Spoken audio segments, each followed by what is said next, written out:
And when I experienced the silence program, I will say it really brought me inward to experience that sort of inner peace, because we really are elements of love and joy and bliss. We're just clouded by stresses of the day, whatever work it may be, whatever struggles we're going through. So when this transition started to occur is when I actually realized the depth of what I have been allowed in my life, gifted with, because it was really at my doorstep. I did not have to go and look for this. So I do feel ever so grateful. Hi everyone, welcome back to Zen and Now, the podcast where we dive deep into wellness, mental health, and living a balanced life. Today we're thrilled to have Dr. Sheetal Chiba with us, a brilliant nephrologist who's not just dedicated to saving lives through medicine, but also about maintaining harmony in her own life through the art of living. From managing the high demands of her profession to finding inner peace, Dr. Chiba will share her unique journey and how her holistic practices help her stay centered amidst the chaos. So let's get into it.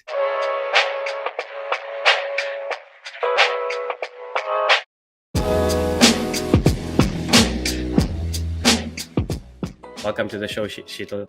Thank you for joining us. Thank you so much for having me. Thank you. Oh, you're welcome.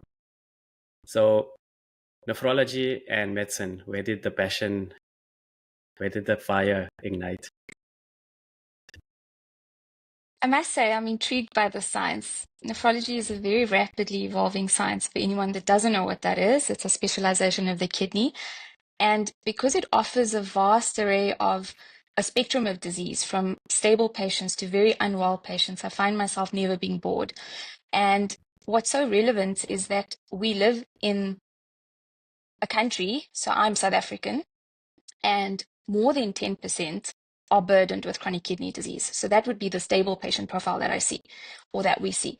More so, sub-Saharan Africa is really, really affected by this. And not just because hypertension and diabetes, obesity are on the incline, high salt diets, but also because we're genetically predisposed here.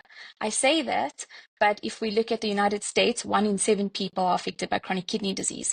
And that's not a small number. Mm-hmm. So whilst I can see these patients who are severely at risk, I feel like we could do something about it in this profession, because the job would be to ameliorate the progression of chronic kidney disease, because we have so many risk factors for it. And it's not just to sub-Saharan Africa. For example, obesity is on the incline from where you're living right now. Yeah. Down to the spectrum of very critical patients, and that's my big passion, where this is critical nephrology, and I could see a patient maybe coming in on death's bed, and this is maybe because of an intoxication or herbal medication, and we can use therapeutics like dialysis to remove the toxin. And when you see someone recover, it is such a gratifying feeling. But also, you may take a patient through a journey over 10, 20, 30 years. They're on dialysis because of kidney failure for various reasons, like I've mentioned. And we take them through something called transplantation. So I'm not a surgeon. The urologists abroad and transplant surgeons in South Africa manage this process. And then we manage this journey of these patients by preventing rejection of an organ. And it's a whole lot of immunobiology, and it's a vast field. It's very, very exciting. Mm-hmm. But not to bore you too much on that, I will leave you with one thing about medicine that's very exciting for me. Whilst it's very scientific, there's always a realm of the unknown, and you may have experienced this yourself, and many people viewing this right now, that you may have a critically ill person, but somehow they recover. Or, on the contrary, you have someone who you think is well, and then unfortunately we suddenly lose them. So the small gap in the small area of the unknown really intrigues me, because I'm a very science-based person. Okay. And there's a small part that leaves us very humbled as doctors in this profession. And I could go on forever, but these are a few reasons why I love nephrology. But I also believe that there are other forces at play, and we're not that immune to everything. So we will do our best as doctors, but nature does take its course at times, or sometimes we miraculously see healing and recovery, which is very gratifying. Yeah. Was there a moment in your practice or when you started your medicine journey that you knew nephrology was the area that you wanted to specialize in? Or was it something that was always just in the back of your mind? So this is a very interesting question that you asked, because for those who know me and along my journey, I actually tried to choose a very work balance life sort of path in medicine, and the heart knows what it wants. And as I said, I'm very attracted to the critical care aspect of medicine. So whilst I tried to defer and do something else, I kept getting pulled to this path. And interestingly enough, my late mom underwent kidney I'm stone sorry to hear that. surgery. That's okay. She underwent kidney stone surgery and required therapy, and that involves both a nephrologist and a urologist in this day and age. That's how it's Mhm. treated.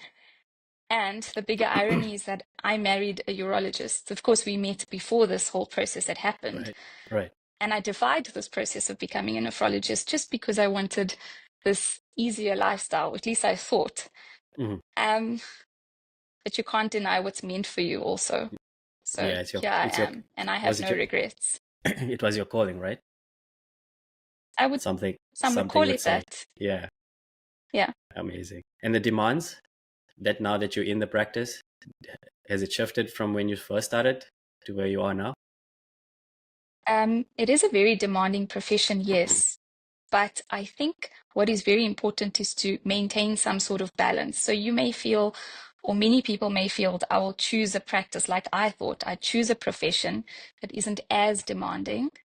But when you follow your heart and you choose what you're really passionate about, you find means and you find ways to Yeah, balance this and allow for you to be more fruitful in your profession, but in your life holistically, because you should not never be defined by a profession. I'm yeah. sure you would agree with that. No, 100%. I mean, we are on earth to for a purpose, but also we need to live our lives in a way, right? Yes, and that's very holistically, not just 1D. Exactly. I mean, we always live in 2D or some people in 3D at the moment. Those that are at a higher purpose, they're probably in 3D at the moment, but most of us are in 2D or 4D. I think it's a journey, so we never know Yeah. where we will be at what point. And maintaining your wellness, what is your go-to? How do you maintain your balance? I have a few go-tos. You've alluded to the art of living. Maybe for those people who aren't aware of it, it's a very large, one of the largest volunteer-based organizations. It's an NGO. We established in 180 countries. I am a volunteer in this organization. And there's various causes, but not just for us, maybe people suffering with PTSD, maybe prisoners. So there's a big spectrum of courses that are available. And Hmm. from my personal experience, I've experienced the happiness program, but I was actually a child brought into this because my late mom was an art of living teacher. Okay. So this is how I came upon it. Not to say that it was appealed to me at the very beginning. This has been a journey and a process, and probably when I was ready, it began to appeal to me. So this form of mindful techniques and spirituality really brings calm to my life. It brings some sort of balance, Hmm. but more so, that's quite subtle. So more so on a gross level, I do enjoy physical activities. So I have quite a routine in terms of doing gym and weight training and That's good. yoga and stuff like that. So yeah, Yeah, there are many that things to bring balance. that's good. Um, Exercise, I think nowadays is so important to our wellness, not just our physical wellness, but also mental wellness. Um, just for myself, I think if I didn't have physical, activity in my life, I don't think I would have been to be able to what's the word I'm looking for? You know, go about my day because I think I was a very active person. If you don't know me, with sports, anything with to do with a ball, I was always attracted to it. So physical activity was always part of my life. And when I don't have that presence in my life, it feels like something's missing. So I'm sure, like for you as well, now that you do, weight training, gym, some form of physical activity, it forms part of your life, which then translates to, you having to be your best as a nephrologist. I agree with you. I think it's also from early days, so it's childhood. Um, I took up equestrian as a sport in school, and it's not even the nature or the type of sport, it's some sort of physical fitness or activity, but it's a bi-directional relationship because being physically fit keeps you mentally well, but being mentally well allows you physical fitness. So we really need to understand that in the sort of world that we live in. It's very fast paced, and many people are predisposed to many mental health issues and illnesses and physical illnesses. And yeah, I think a lot more about this needs to be highlighted in general to the public. Yeah. Hence I started this podcast is to try and bring light, to a lot more resources, not just for the average person, but everyday person as well. Because I know a lot of people are struggling right now. A lot of people are trying to find that balance. They trying. A friend of mine reached out to me some time back, and he was like, "Can you talk about work-life balance?" Because I feel like now that he's got a family, kids and stuff, and he's really trying to find that balance in life, which he's struggling to do so. So I think bringing these kind of resources and awareness to people like that, I think is very important in this day and age. I agree. I think we should never be too scared to ask for help as well if we're struggling. So I myself and many people are very grateful that you've created, and many people have created such platforms. So I must even thank you for this opportunity. No, appreciate that. Thank you so much. Going back to Art of Living, I know you were introduced to it to your mom, and when you were a kid, did something like really resonate with you when you went to your first Art of Living class? Not at all. If I were being honest, this was more than 25 years ago or around that time frame.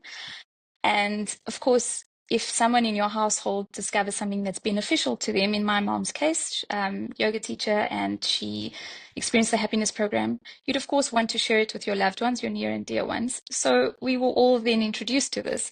In my case, it would be a children's course that I'd need to attend or would be exposed to attend. And I went into this. I'm a very science-minded person, like I mentioned, and I say this because if someone like me starts appreciating the unknown or just sort of things that we can't truly explain. But I will say there's a lot more work being done about mindfulness that we can find online in terms of actual research publications that have been peer reviewed and so forth. If I can do it, then many of you could do this. So I will say as a child, I was quite a rebel and I like to just disprove things, but not so much in a rebellious way. So if you told me anything, I would really want to disprove it because that was my way of knowing something for sure. And it wasn't pertaining specifically to spirituality. This was anything in life. I think that's just the mindset I have that I've probably adopted from my dad because he's very analytical.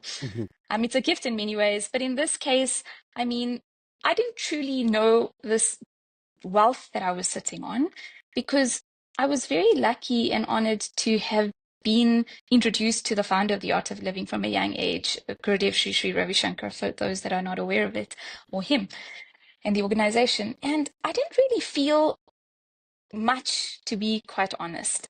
I knew that this was a great space. I saw people around me happy, lighter, less complain-mindedness. And I just thought, okay, there must be something to this, but why am I not feeling it?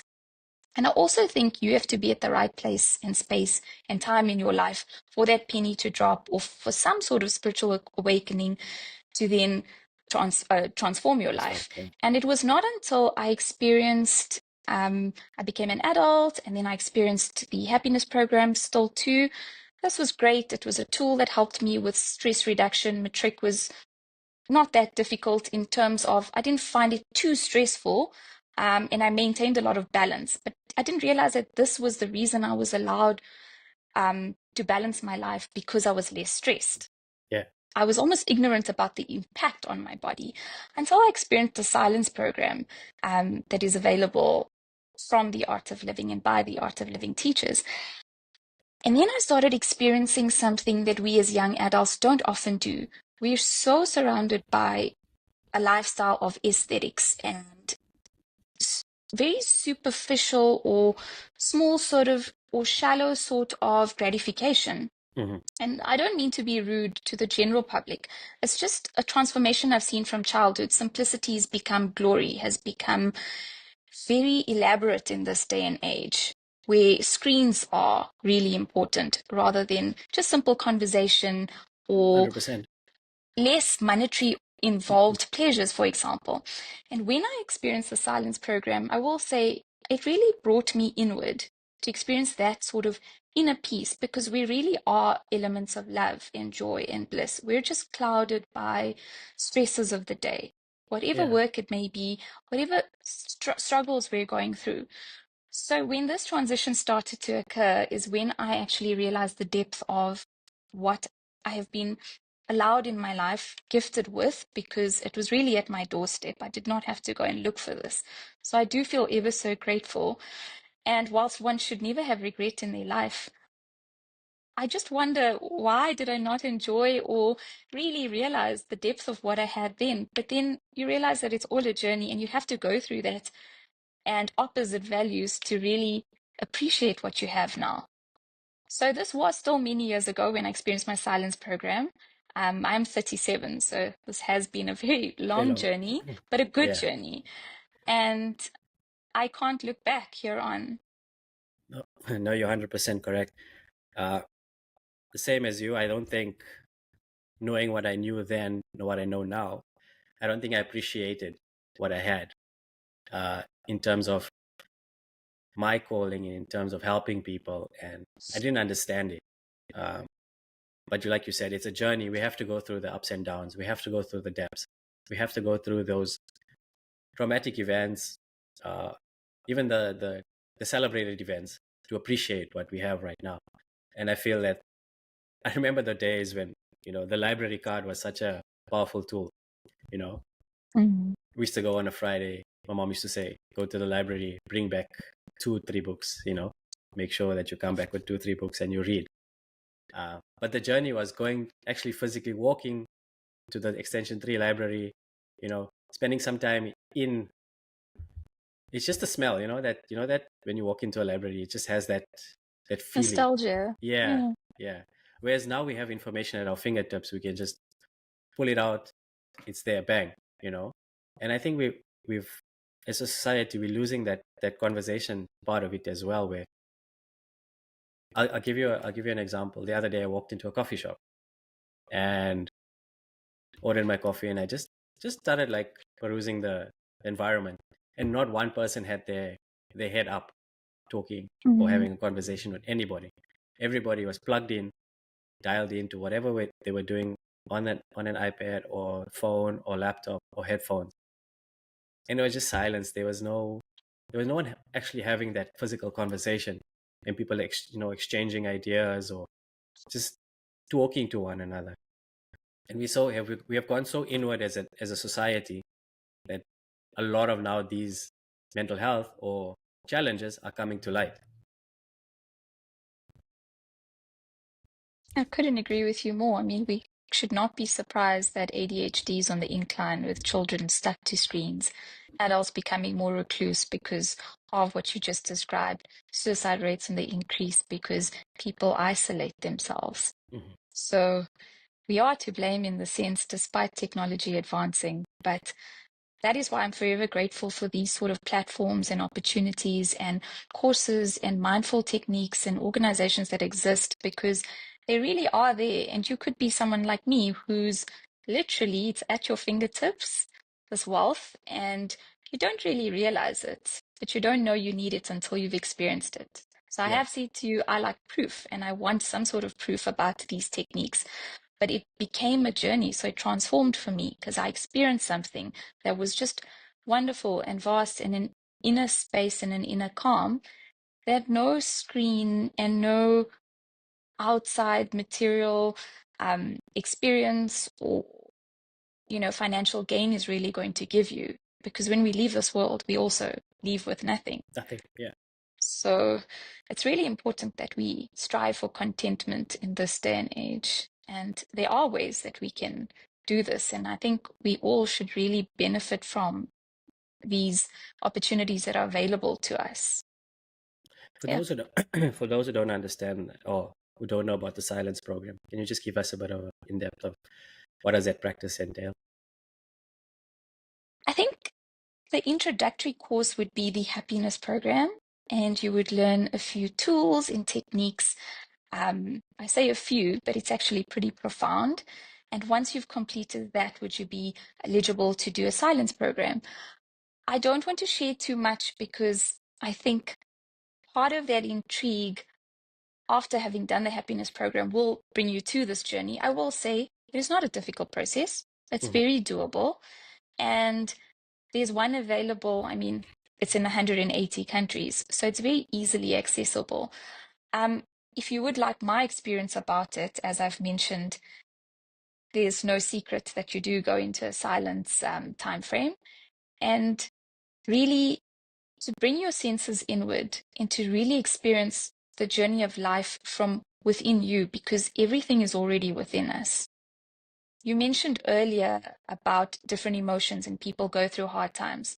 So it's not to say that life doesn't get challenging, but really is once you brought within yourself and you're able to just reflect and you have these tools that are given to you on these courses and programs, you're then really able to just go through the journey of life. So I do encourage everyone, if you'd like to experience something like this and dive deep as I have, then you may also reach out directly to me and I can get you in touch with anyone for this. But I will say there is no turning back and there's no place like home than home within. Mhm. So maybe that's sort of the clue I can give you all. Um, I but love it that. really is. I I love think, that. and the best part about all of this, thank you, is that there's no fear to it. You're not asked to change your religion, which is very topical in this day and age, in Mhm. our current era of what we're all going through. You're not asked to change anything about yourself. So if that was anyone's concern right now or yours, none of that. You can just come in freely and see how you feel once you've completed the program. Yeah, it's inner peace. That's the motto of the day for me, actually. Because, like you said, I was also very aesthetically um, inclined as well. I always love the aesthetic things of life. Don't get me wrong, I still do. But there's also I also understand that inner peace for me is the utmost important. If I don't feel peace within myself, I cannot be the best version for my wife, for my friends, for my family, whoever it is. Um, and that's why every single day I'm like grateful for the opportunities that I get in life. And having gone through the process of being introduced to yoga, Kundalini yoga, which is a very also intense program, to actually learn about more of yourself. I'm super grateful for those practices, and I carry those with me now. Going forward, it becomes part of your life. They say a 21-day practice becomes like something difficult to start removing. You know, and I also started when I did a 21-day push-up challenge. Now not doing push-ups every day is something missing from my life. I feel like there's an element of peace that it brings me, and then knowing doing something for myself so I can be the best version of myself for whoever I am in communication with, or who is in my space as well. I couldn't agree more with that. I don't think it doesn't matter who we are, what we do. You always want to be the best version of yourself to deliver that to the next person and person around you. And it's not unsurprising that yoga has had these effects on you because, as I said, I like proof. And if you were to know that yoga has an impact directly on your DNA, when we age, for example, you lose well, not centimeters, you lose size and length of DNA, process called senescence. And in fact, yoga has an impact on this, and this has been published. We know this, but not just that, on mental health and wellness. It helps and alleviates depression. I'm not one to say to anyone that do not take any medication. I am a medical doctor, and I will never say that to someone. But if we have tools and techniques that contribute to healing and wellness and allow for you to live a better version, a more wholesome version of yourself, together with medication, whether it's needed or not, then why not? Yeah, I mean, I myself uh, take an antidepressant as well, but I Okay. also know that I need to do the work. It's not just the medication that's helping me. because I'm also doing the back end work, so I can alleviate those anxiety, and because I struggle with anxiety a lot. I had a bout of depression, but in 2019, which actually then I began this journey. Um, but I know how challenging it is just to be in one space. You need both. Like for me, I need both right now to actually maintain my physical and mental well-being, which is helping me, and I accept it, and I know that there's so much more work I need to do to actually get to a stage where I actually don't need medication anymore. But I know at this moment in time that's what I need. But I also know that the work done on the back end is such a critical part of the journey that a lot of people also don't understand. And I've seen it firsthand where um, you go back into that space where you don't want to be. So it's like an infinity loop of just going back and forth without actually dealing with the core problem. You know what I'm saying? And I feel like having conversations like this becomes therapeutic with people who actually are willing to listen and have a conversation with you, because keeping things also within your chest is also detriment to you. I know a lot of friends I've lost through suicide as well, and I don't know if they had the strength, or I didn't understand their journey, but I feel like if we had a little more openness in our societies to accept that when things are not going right, it's okay to ask for help. I can't agree more. Again, I'm really sorry that this has happened in your life, and you're not alone. I'll share a bit in a second with you. But I'm also glad that you're highlighting this and speaking so freely of it, because we should never have stigma about it. I may be a healthcare professional, but there's an issue. There's a stigma with this still, because what? Are we meant to behave and follow perfectionism because of what society thinks? Mhm. And we're in 2024. We should not be in this place and this mind frame to think that we can't discuss this, or to think that depression is not real, because there's many misnomers and ignorance about it still. And I will share with you that it's been a very long time. There were two very tragic times in my life. And I'm not alone. You've shared something with me that's very big in your life. And I'm sure many people have experienced this. You've lost friends to suicide, which I'm also really sorry about. Thank you. And yeah, like we do need platforms of this nature, um, because it's impacted my life a fewfold. And the two tragic times in my life, one was 14 years ago. My mom had died tragically. I was not prepared for this. I was Mm. 2 weeks, well, no one is. No one is for death, No. whether you know it or you don't. Um, but just to say that I was studying medicine in a rotation where that became my first specialty. You have to do internal medicine, become a specialist physician prior to becoming a nephrologist. And I was 2 weeks away from an exam, and this whole situation left me quite numb. But also, I somehow had some strength, which I cannot explain. And that is when I speak of the wealths of having come across or being part of the Art of Living community from a young age, and not realizing the impact and the positivity that it had. And when I say this, in my personal experience, it was the one reason that I didn't require antidepressants. Not to say I was not numb, not to say that I did not struggle, not to say I didn't have bad days, but I didn't struggle with something called anhedonia. And maybe you know what this is. Um, Having struggled with depression, and many people are going to Mhm. identify with what anhedonia is. And it really is that inability to get out of bed, or Yeah. that inability to want to continue in the day. You then may find yourself neurovegetative.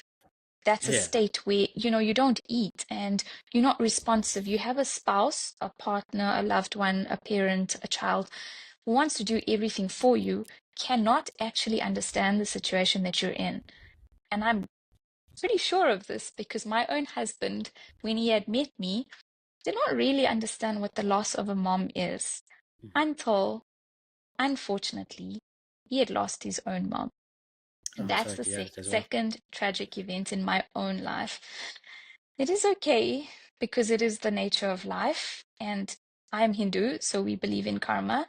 Mhm. And as difficult as the concept of karma is to understand in the snapshot or in that moment that you're at, that why is this happening to me?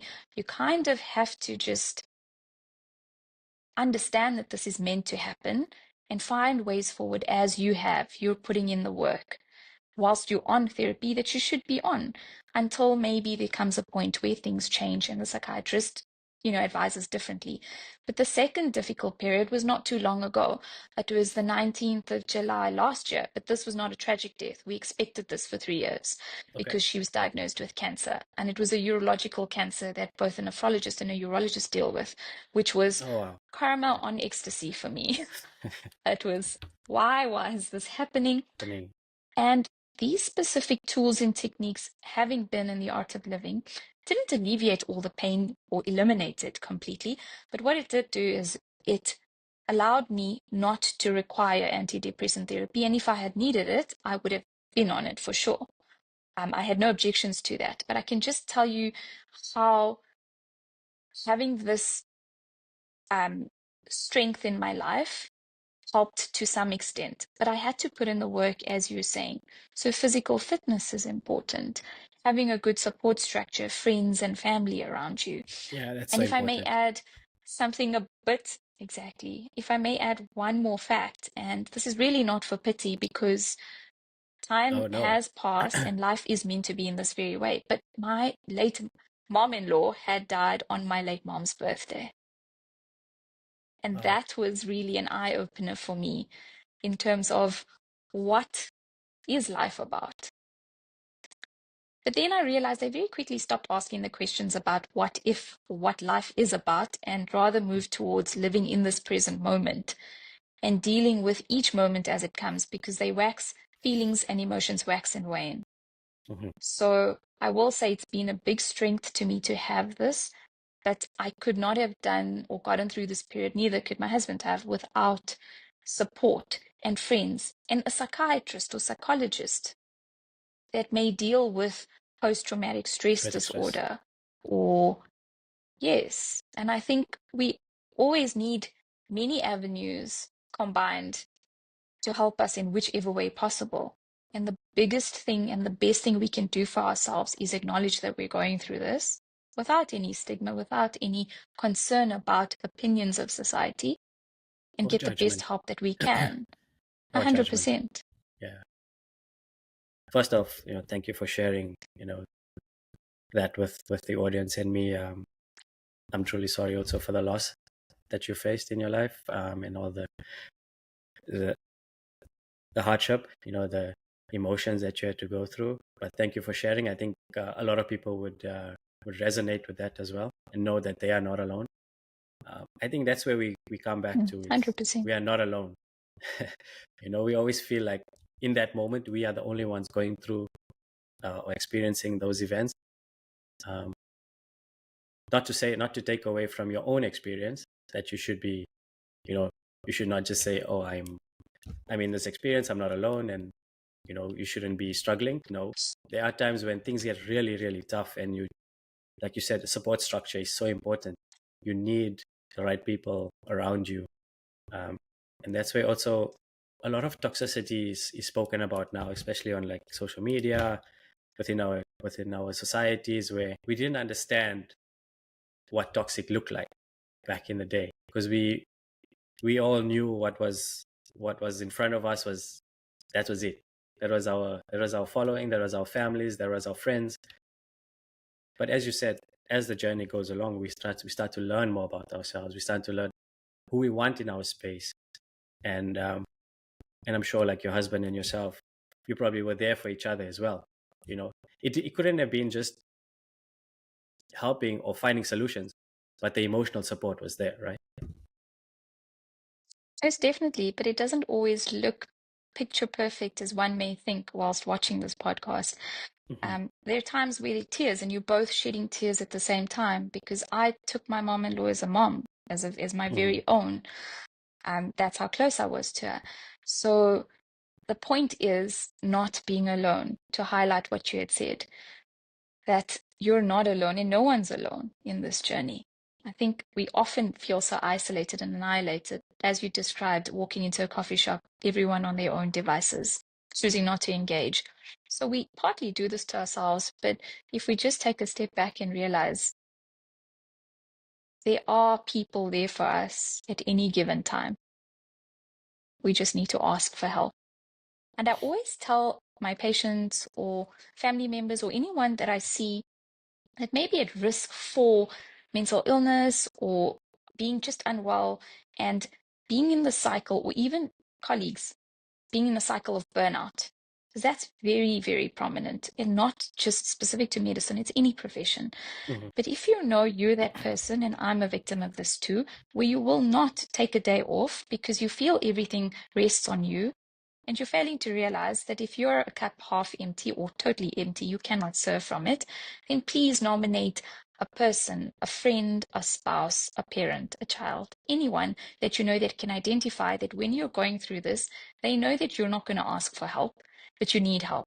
So this person then comes to your attention and is able to remind you that you're not okay at this point, and these are avenues for help, and stops you from actually trying to overstretch yourself, whether that means calling in sick for the week or checking into a retreat or seeing your psychologist or seeing your psychiatrist. We have to do this because we need solutions. It's very great that we can all sit here and say that there are many options, but if we don't find the right option for most of us that are either complacent at it or don't want to recognize that we have burnout or mental illness, we may not move forward, even though it's become more transparent in this day and age. So if you know that you're not going to pick up the phone and call a friend or a helpline or the psychologist or whoever, or the hospital for an admission, for example, you're not going to take Mm-hmm. yourself there, then maybe we need to identify the people in our lives that's closest to us that can help us with this, Yeah. The so other that the day, cycle doesn't perpetuate. 100%. Do you have that friend that you can call? I I asked this. have my husband, and he's Yeah. inadvertently done this many years ago when a few years after he had met me, because I explained to you that I had a bit of a sort of this numb feeling and a bit Mhm. of a patch when my mom had died, but I had exams 2 weeks later, and I'm not too sure what came over me to think, let us continue with education, Mhm. which doesn't give you enough time to grieve. So all my grieving was sort of 2 years in retrospect. And he was in my life as my friend at the time. And the fact that he could identify this was the biggest blessing. And at that point, I vouched to be that person for the next person. And it's very unfortunate that I have had the opportunity to be that person for him, because unfortunately he went through loss as well. Okay. But besides him, I do have a very good support structure within my immediate family as well. So Amazing. I am lucky, and I think many of us are lucky. You don't have to have a sibling. You don't have to Mhm. have parents. You don't have to have a spouse. There are many people that are willing to. And if you know me, if anybody knows me and is watching this, I'll be that person for you if you'd like me to. So it's the best and the most I can offer after having received that kindness Yes. from my husband. Just paying it forward. Just being that ear, or just being a little bit of a listener all the time. Sometimes we feel like we need to find solutions to everything instead of just listening. The person just wants to be heard, nothing Yes, else. was exactly. Wasn't it a movie? Pay it forward. Yes. And it is that time of year. It's Christmas time of year. So we need to see how we can help people. So there's a actual practice in Napoli, in Italy, where um, for Nespresso you don't pay for two. I mean, you don't pay for one, you pay for two. And because it's such Mm. uh, a national drink, like in Napoli, if somebody cannot afford to have an espresso, they just come in and then you have actually paid it forward for somebody to have an espresso for that day. But it's such a beautiful thing where if somebody can't afford it, it's okay, because somebody's already taken care of it. And I feel like it's such a small practice, but such a wide reach, in terms of making people feel welcome, and that, they can just go to the coffee shop and say, I'm struggling today. Can I just have an espresso? And then somebody does that for somebody else, and it keeps going. Sure. And that draws back to the point that no one's alone, as you said.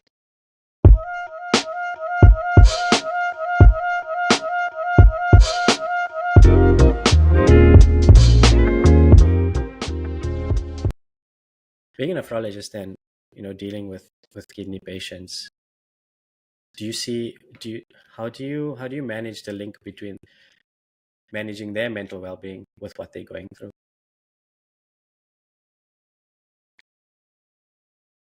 That is quite tough. And anyone that experiences it would think that this is totally unaccomplishable, because Mhm. how can I be okay? How can I sleep at night knowing my patient can't or is not well? I think this journey of life, not based on medicine solely, but having spiritual help and tools, has really helped me, whilst being empathetic, is also to understand the reality of life. We can do as much as we can, and you try do as much as you can.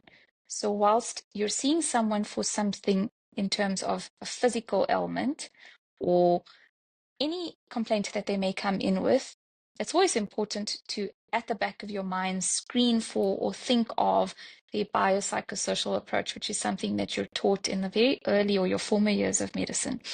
Mhm. But more than that, it's also knowing that to give the best service to your patient, you have to also be objective. So it's great to be empathetic, but also to provide them objectively with options that they may have. And so I often, at all engagement or all opportunities that I am with patients, I do screen for this subtly, and you've got to do this with tact, where it's not as obvious asking somebody, are you depressed? And it's just to find out that their daily routine, is this affected? What is the support structure like at home? And having personally been through this tragedies of death Mhm. within a household, so parent, mom-in-law, it really allows you to empathize, but also knowing from what you've been through to be able to help the next person. I will say spirituality does provide this foundation where I'm objectively able to help them. And there's some strength within me when I do this, because you could perhaps say that, does one not end up depressed in these sort of shoes? And it may not just be medicine, it could be any field where you're surrounded by, I'm sure you've heard this before, you are the 5 people you surround yourself with. Yes. So your question is pretty relevant to say that if I'm surrounded by unwell people, how do I maintain this and how do I help them? So I maintain my well-being with practices, as I've mentioned to you, and sport and activity, as I would always.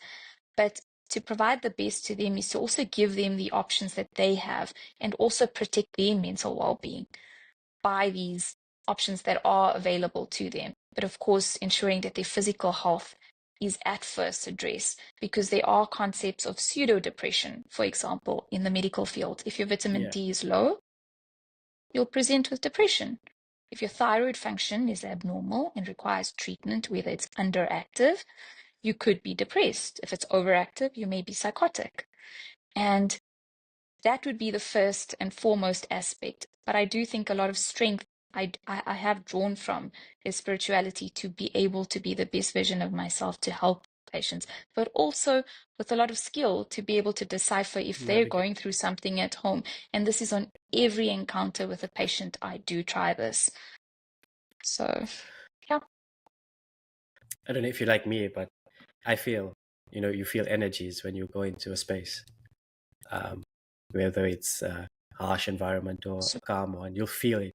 You know exactly what you're feeling at the time, because just a simple example is, so we have an area called up just up north from where we stay, and the energies, it's all over the show. There's just anarchy, there's calmness, there's uh, music, there's everything. But as soon as we reach a certain point on our way, because we usually walk home, and when we reach a certain point, when we on our way home, everything just starts to like settle. It's just such a peaceful environment. So that's why I'm like, I commend you for navigating those spaces really like as best as you can, because I think it's such a, what's the word I'm looking for, such a high and not high energy, such a morbid kind of energy which you go into every day, which you also need to keep yourself professional as well, and you also have to have empathy, uh and also, like you say, of being objective as well. So I'm sure that takes a lot out of you as well. I will say two things to you, and this I developed over experience and encounters with people, is that we forget that we're all God's children. So, when people behave in a certain way, and this is reflective of different energies that you speak of, and we may feel drained in a certain situation, or an area up north from where you live, you feel that it could be too jarring because of music, because of energy, because of perception, because of people, because of depressive mindsets. Yes, this does all exist, but number one, acknowledging that this is different to what your inner peace is important. Number two, I do mention the point of we're all God's children, and helping society should be first and foremost. I do understand what you're saying, and it is pretty relevant where you feel that you may imbibe negative energy in a negative space. But I think we must separate two aspects. One, of whether this is self-inflicted, and two, of whether this is just the reality of the people, the population, the socioeconomics, and the health of the specific community. For example, I interned at Chris Hani Baragwanath Hospital many, many years ago. And upon one of my first trips to India, to the ashram, I met a Swami. And I actually said this to him. I said, how do I keep my energy up and not feel drained and affected by all the health, disease and lack of health, rather, that I'm seeing around me? And he immediately said to me, you are serving God's people. You should never feel this way. You do your best to serve God's people, and you will be looked after. And I thought, in my very ignorant stage, that's easier said than done. And also, do you understand the gravity of this? You're a Swami. You've not been out in a hospital maybe for 6 months at a go to really understand what I'm trying to say to you. But I say I'm pretty ignorant because we also don't understand the understanding of people that are on a journey to their self or evolution, perhaps. And when I looked at it in that regard, that we are here to help and to improve health and cure or just treat someone, and these are all God's children. We are one world family. That's what we should see it as. You don't expend as much energy being concerned and overly concerned that I am becoming so drained. This is a negative space. I need to leave. You see it very differently. You are in a calmer mindset. And perhaps, like in my case, and I hope others get to experience this too, you have some tools to look after your energy, because all of this is energy. So why did I not need antidepressants at the time? Because energy, life force, the Hindi word or Sanskrit word rather being prana, is what is either, if it's very high, then you're in good spirits. When it's very low, you're in a depressive state. So you do breathing techniques. You may do something called the sky process or sky technique, the Sudarshan Kriya and Yoga, part of the Art of Living Happiness program, which you learn, and it's a tool for life for you. And all these processes really help you to energize your body, but also keep you with a calm mindset. You do need positivity in certain places and spaces, and not to, and also not to have any lack of faith and not to despair. But the second point to all of this is that when you can choose the space that you're around, you wouldn't want to choose to be in it for hours and years or months if you can dissociate from a place of negativity, constant complaint, or gossip. So in that regard, I would not say or apply the same logistics as such that We are all God's children. But yes, we are all God's children. So let us help our people and our one world family to just move towards greater positivity, because it does no one any Any harm, any service good. Yeah. to be in a gossip space, in a space of negativity. And if someone is unfortunately unable to bring themselves out of this, then it is our duty to help. So if someone has suicidal ideation and ruminating about this, then it's really not to avoid that type of person, but really to help that person. Yeah. And I will end by saying that, having gotten this advice from an esteemed person, a Swami, that he's addressed as, when I started practicing this wholeheartedly, dropped any concept in my mind, it became rewarding. I did not find myself to be doing service to mankind that needed commendation, because as doctors, you get paid. So it's not that I'm doing a great deal of service to someone. I really am just doing my job, but I'm not starting off with having a barrier. And also, if you have an open mindset and you need to fulfill your duty 100%, you then leave with that reward of the person had responded and they're happy and you're happy. But also brings me back to relevant points. And you've asked me about these programs and what have I learned of that. So something very striking from the happiness program is to be 100%. And if I had applied 100% to managing a person, a patient, and them holistically, and it still may not have resulted in the most positive outcome for them, I do not attach any regret with it. There is pain, I'm human, so I may feel sad for the outcome, but you don't ever have regret if you have done your best and the team looking after someone's done their best. And similarly, that would be within environments that you are in. You try help as much as you can, and you don't associate in crowds that you could avoid if you're able to, if this is all Yeah. self-inflicted. So I will say this really is a backbone to keeping me afloat at all times. But we should never fear from situations where we can help. 100%. I totally agree with you. We're all God's children. We're all trying to just, you know, live harmoniously, in a space where it's anarchy at the moment. It's such a chaotic environment. There's just negativity everywhere around us, but you choose. You always have the choice uh, to land yourself in a space where you feel comfortable in, you feel calm, you feel safe, uh, and you also need to be just mindful of where you are at the moment. That's where I think mindfulness is a key element also to my journey as well. It's like, if I know I'm going astray, um, within yourself you have to have that little light bulb to say, okay, bring yourself back, calm yourself down. Because I think a lot of times I was 100 miles an hour all the time. I was always trying to do things quickly, and I forget where I am at the moment. And I've always forgot where my focus was, and I had to go and I started the next thing. When now I'm a little bit more present, but with the practices that I've learned through yoga, meditation, and therapy, whatever it was. And there was a simple thing that I was taught. It's such a, just breath work, because I struggle with panic attacks as well. And just learning a simple thing that we do every day in our lives,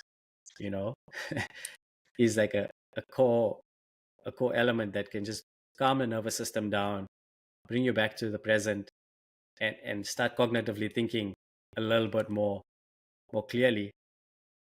I took it for granted.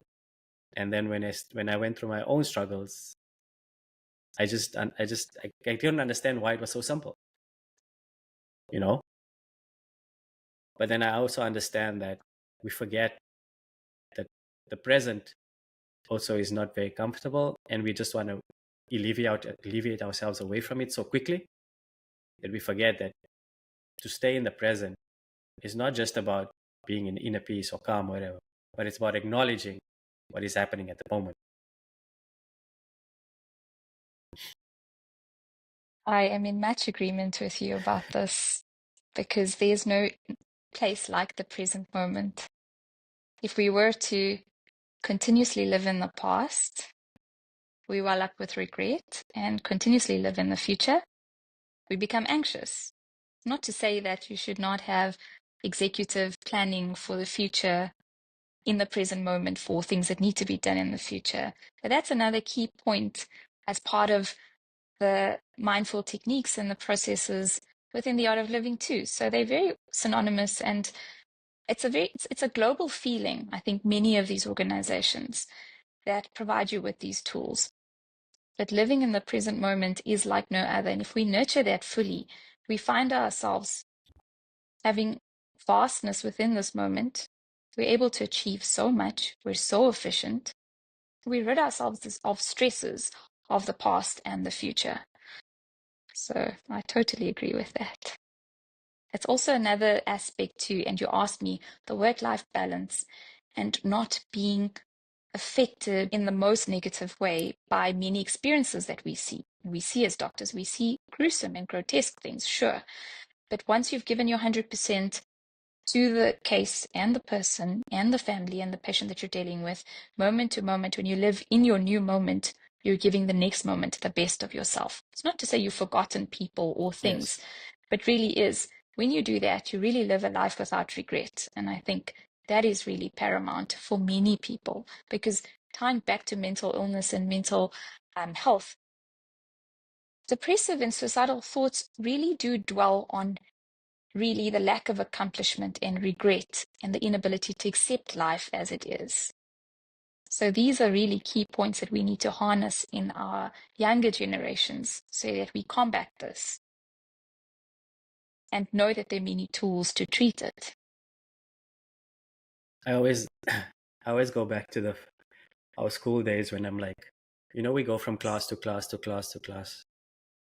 We just I wish there was a moment in our periods where we just had like 10 to 15 minutes just to decompress or process what we've just learned and just take a breath before we head on to the next class. Because I'm sure for a lot of people it's just continuous mind processing of information. You got to go from math to geography to history to whatever it is.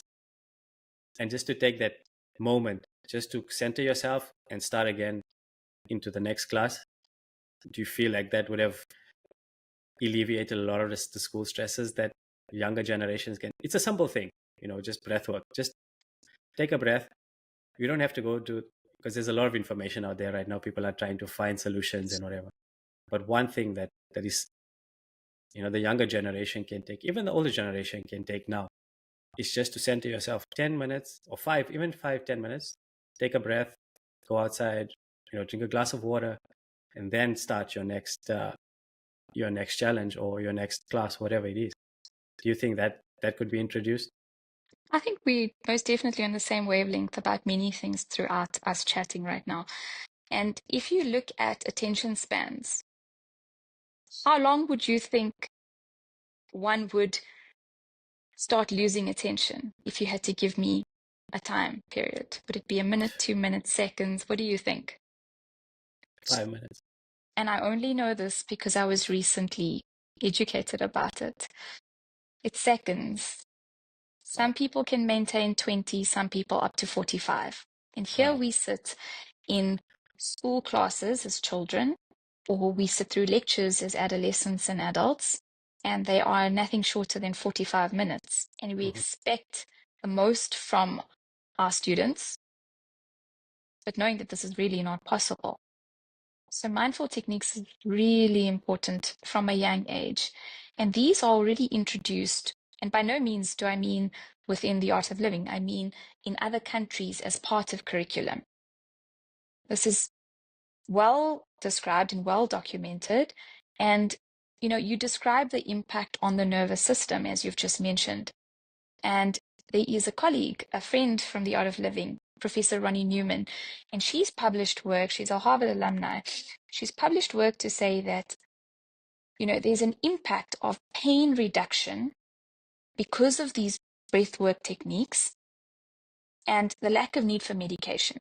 There's also publications to say that cortisol levels reduce, and that is what manifests as stress. So what aesthetically manifests as visceral fat or even a belly that we see in people around us and we think they're just stress eating. It's not actually the food we consume, it's mental wellness having a physical impact on our bodies. That's what cortisol does. It's a stress hormone. Mm-hmm. So a lot of this has a lot of science behind it.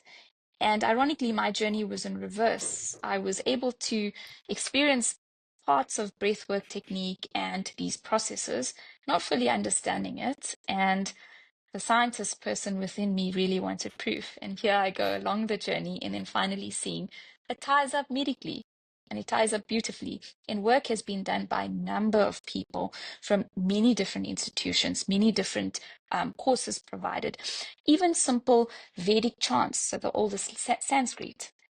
People are now taking to learning this.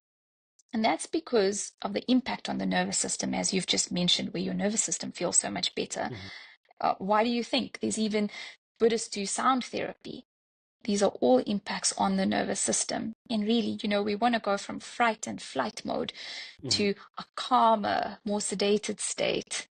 Not so much as to be sleepy the whole day, but really a calmer state of mind. And that's what allows me to be a better version and give the best service to people around me, being patients or relationships with people around me, friends and family. I'm by no means perfect, but these really help you bring yourself to the moment.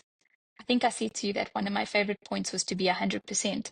So please make no mistake, if I feel a negative emotion, I will choose to express and feel it 100%. May that be anger, frustration, sadness. But once that emotion has been dealt with for the few seconds, it's gone. And really, your true nature is one of calm and happiness and peace. And I will say one more thing, because it's just come to mind now. You speak of implementing things in childhood, which is very pertinent, because then obviously we develop these minds and we like to understand our neurons, or basically our brain, that is plastic. And by that, I mean there's neuroplasticity. We can do something to impact what's going to be the outcome. And so if this sort of positivity is added to it, we mitigate things like ADHD, which is attention deficit disorder, or difficulty in learning. We improve pass rates and things like that. So I think it's really, really important for us to do this and to consider these sort of things in the journey of the next generations to come. Yeah. Any changes you'd like to see within the healthcare space between mindfulness practice and I think patients? yes, most definitely. And you brought up one that resonates very strongly with many of us. We need to encourage this from a younger age, but there's no limit to this. You may be 80 and you could adopt a few techniques that makes your mindset better. And if you're in a better mindset, you feel better, of course, and physically you start feeling better. Have you ever, surely you may have encountered a patient or a scenario where somebody was so strong-minded and you hear miracles or you hear stories of them improving from something that you thought they never would have been able to. And it really is, positivity has this impact. I'm not saying it's the it's the be all and end all, excuse me. I'm saying that these factors do have good interplay. So that's what I would love to see, these sort of processes being introduced at a young age. Because if we think about it, we're taught from very young how to read. We're taught what about looking after our basic needs.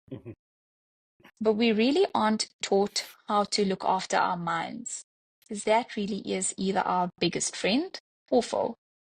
And these techniques are truly beneficial. It's the analogy of you shower every day. What do you do for your mind? How do you clean that? Because we're not free from impressions of things that occur around us. We may see death. We may see something gruesome. You may see abuse around you, because we live in a world where these things are quite prevalent. It's not great, but it exists. Yeah. And to really remove that impression from your mind is the reason why mindful techniques are so prevalent in this day and age, and there is impact on your nervous system, on your body, on stress hormones, on the impact of your sleep. Together with that and good nutrition, which really needs to be highlighted with our youth. I mean, because overcoming things like obesity and risk factors for other diseases, I mean, organs are all interrelated. You may have heard that the gut microbiome, which is something Yes. very topical, it's not just you are what you eat.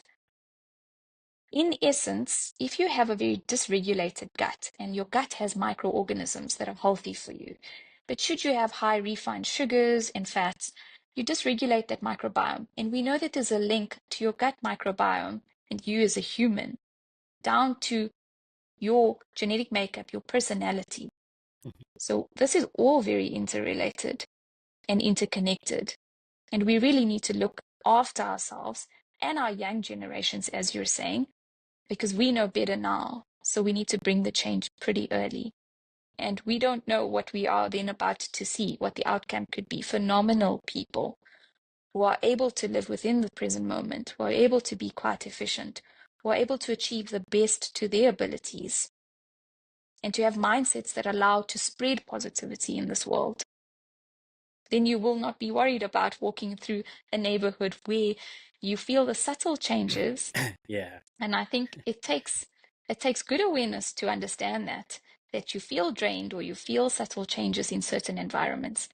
And when we spread this light and we spread this positivity, it is multifold. That is why people do mass prayer or mass meditation, because it brings change to the atmosphere around you. Yeah. And this I'm pretty sure of because I have looked it up and I have looked at research and work done on this. So I will vouch for this. Not my own Insightful. research. That would Yeah. be a disclaimer. We'll just TM it there. No, this has been very insightful, very knowledgeable. We could go on for talking about this for hours, but we've almost come time to the end of the podcast. Just one more thing: what legacy would Dr. Chiba like to leave?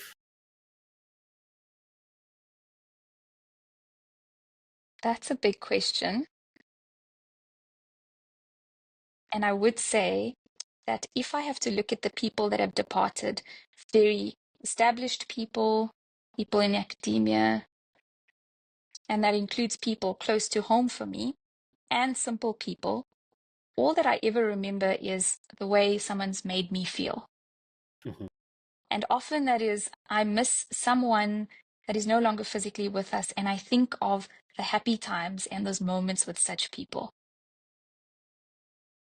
And if I were able to leave some sort of legacy, it would resonate with something I have read through The Art of Living, and it says that when you die, how many smiles have you brought to someone?